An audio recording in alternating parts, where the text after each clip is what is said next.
old-fashioned video log on Stephen Lawson. Within Calvinist-Extremism, one of the more eloquent preachers, Stephen Lawson, has been caught in an affair. And this is interesting for a number of reasons. Reason number one is the meager moral fruits argument. The meager moral fruits argument against Christianity runs thus: Christianity does not bear the moral fruits that we would expect it to bear if it were a divine religion.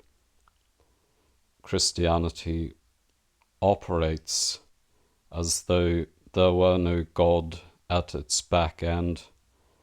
This is a point that Captain Cassidy makes. Christianity runs as you would expect it to run if there were no God at its bottom. So, point number one, the meager moral fruits argument against Christianity. Argument number two, John MacArthur seems to be on the way out. He hasn't been preaching for about 3 months, and apparently he is in hospital. John MacArthur had a rather bad dose of COVID. John MacArthur was a COVID denier. He opened his church during COVID lockdown. He defied state bans to close his church down during the pandemic. He sued the Californian government and won. A book that I'm reading at the moment is by Andrew Seidel. I read his previous book, The Founding Myth, and this book that I'm reading, American Crusade, is like a spiritual successor to The Founding Myth. And one of the points that he makes in that book is that American laws are being rigged in favor of Christian COVID deniers. And he points to the Supreme Court of the United States.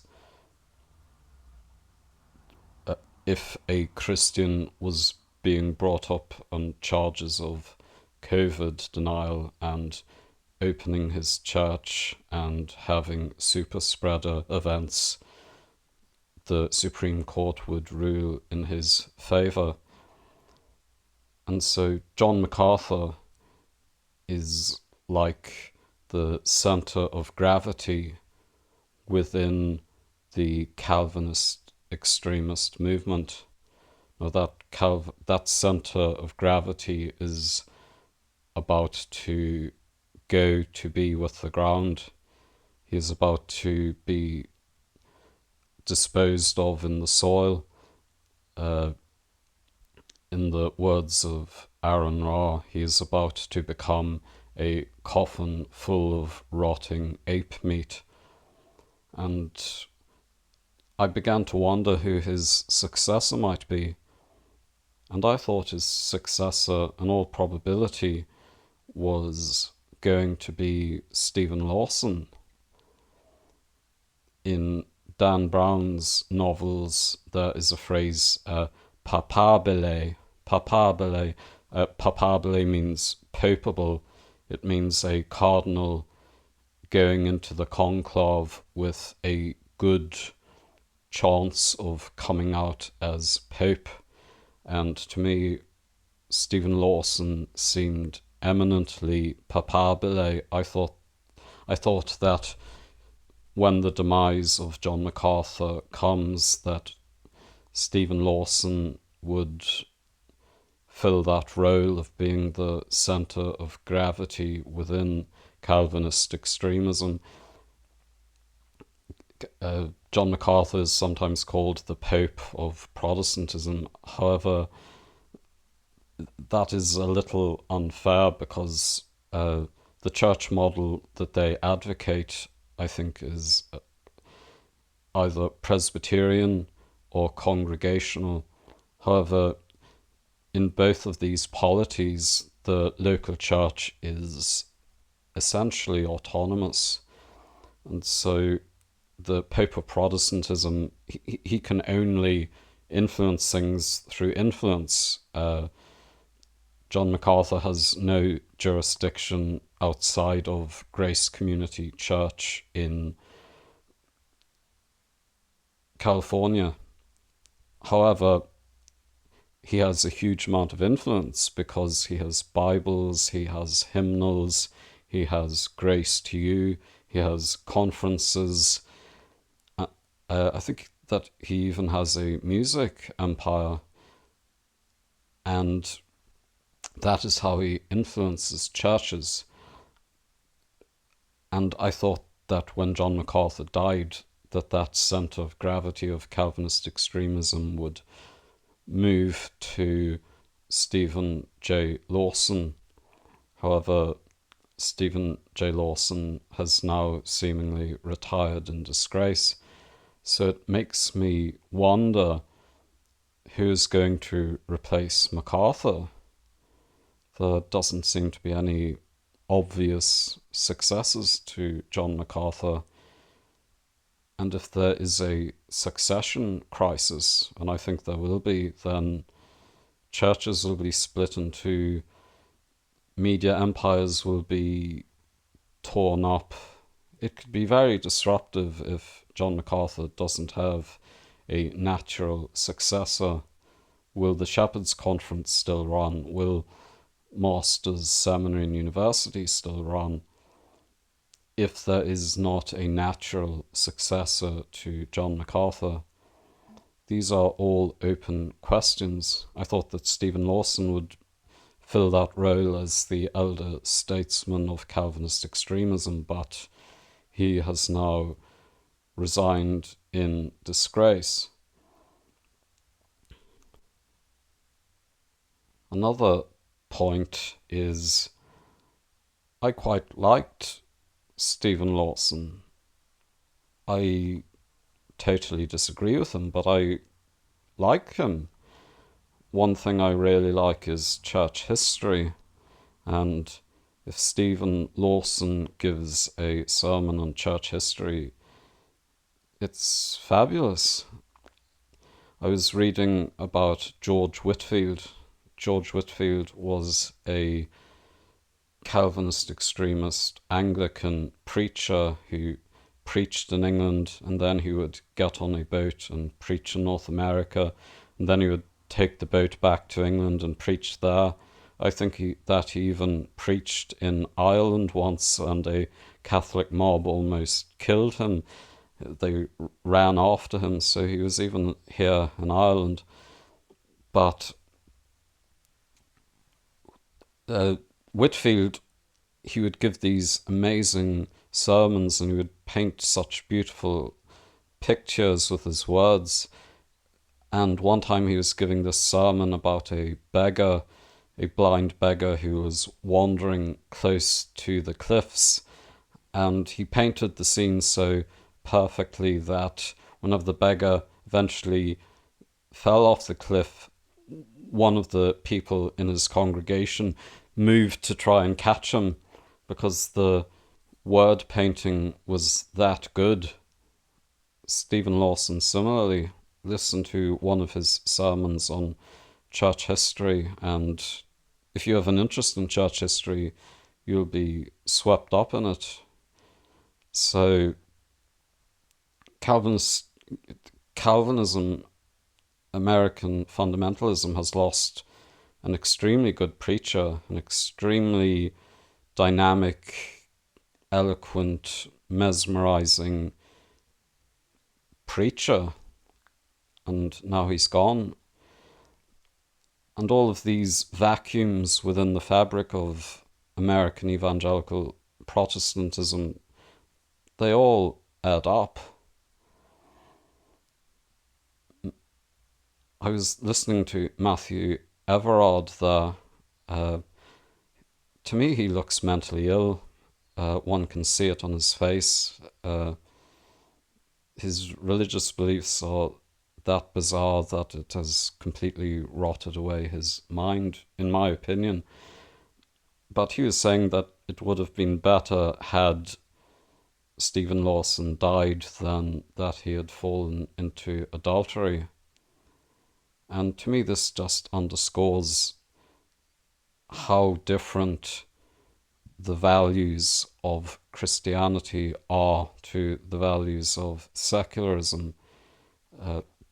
Because in Christianity, if Stephen Lawson dies, he doesn't become a coffin full of rotting ape meat like we secularists believe. Immediately he goes up to frolic in the clouds with Jesus and Yahweh in a post-mortem Jehovitic paradise. And so it would have been better from Matthew Everhard's point of view had Stephen Lawson died rather than be caught with his trousers down. This just underscores to me how different our values are, and why we must be anti-theistic towards this version of Christianity, towards Calvinist-Extremism, towards fundamentalism. We should be anti-theistic. We should actively oppose these forms of Christianity because they teach a scale of values that are wholly at odds with reality. And Hector Avalos points this out. Another Calvinist extremist I follow is Mark Ward, and he was giving a video presentation about how the textual differences within the manuscripts do not challenge a fundamental doctrine of Christianity. Now, according to Hector Avalos, this is completely wrong. However, one of the things at play here, I think, is our scale of values. The pericope adultery, peri in Greek means cut, kope in Greek means cut, and peri means around. So a pericope is like a cutting, it's a passage cut out from the Bible. That's the etymological meaning of pericope. And the pericope adultery means of the adulteress. So the passage of scripture about the adulteress, that's not in our earliest manuscripts. And Hector Avalos points out in The End of Biblical Studies, this is really the only passage in the Bible that one might interpret to be against the death penalty. Now, to us secularists, matters of life and death, like the death penalty, are, these are the most important doctrines. However, to Mark Ward, matters of life and death are trivial because it's not about life and death here and now. It's about the Jehovitic post-mortem paradise after you die. So to Mark Ward, this isn't an important doctrine. However, for us secularists, this is a most important doctrine. Should Christians support the death penalty? Because if Christians didn't support the death penalty in America, then there would be no death penalty in America. As a country secularizes, it gets rid of the death penalty. America, unfortunately, hasn't secularized, and so in the southern states, there's still a death penalty. And whether or not the New Testament condemns the death penalty, that hinges upon a textual variant. So, I mean, what Mark Ward is saying is a lie. Apologetics is a lie, and Mark Ward is always ladling in his presuppositional apologetics in his videos. But no, there are absolutely questions of fundamentally important doctrines within textual variants. And so that's another reason why this Stephen Lawson thing is important. It's another Calvinist-Extremist who has retired in disgrace, and because of that, Calvinist-Extremism is less powerful than it would be if he had not retired in disgrace. People talk about Christian nationalism, whereas that can be a useful term. I think Calvinist extremism is a better term, because a lot of the pioneers and promoters of Christian nationalism are Calvinists. Doug Wilson is a Calvinist. Greg Bahnsen, he was a Christian nationalist and a Calvinist. Joel Webben is a Calvinist and a Christian nationalist. Not all Calvinist extremists are Christian nationalists, and not all Christian nationalists are Calvinist extremists. However, there's a huge overlap. And I think it would be better to point out the sects of Christianity that are most influential within the Christian nationalist movement. Another sect of Christianity that is very influential within the Christian nationalist movement is conservative to traditionalist Catholicism. They also are pushing Christian nationalism in the United States. And in my view, rather than critiquing Christian nationalism as a monolith, it would be better to go after the individual sects that comprise Christian nationalism, and one of these sects is Calvinist extremism. And people talk about the Pilgrims and the Salem witch trials. Instead of calling them Pilgrims or Puritans, call them Calvinists, because they were Calvinists. They were Congregationalists. They were Calvinists. Now, were all of them Calvinists? Probably not, but I dare say the vast majority of them are Calvinists. Another point that I would like to make in this unscripted, off-the-cuff talk concerning Stephen Lawson is that he was a double predestinarian. And I actually like this. One of the things that I love about Calvinist extremism is that it owns all of the ramifications and corollaries of classical theism. If there's a classical theistic God, then X, Y, and Z follow. And in my view, double predestination follows from classical theism. Or, to put it better, Non-Alchemist has a term, high-stakes theism. In high-stakes theism, one must profess true belief in the true God before he dies, or else he's going to hell to be tortured forever.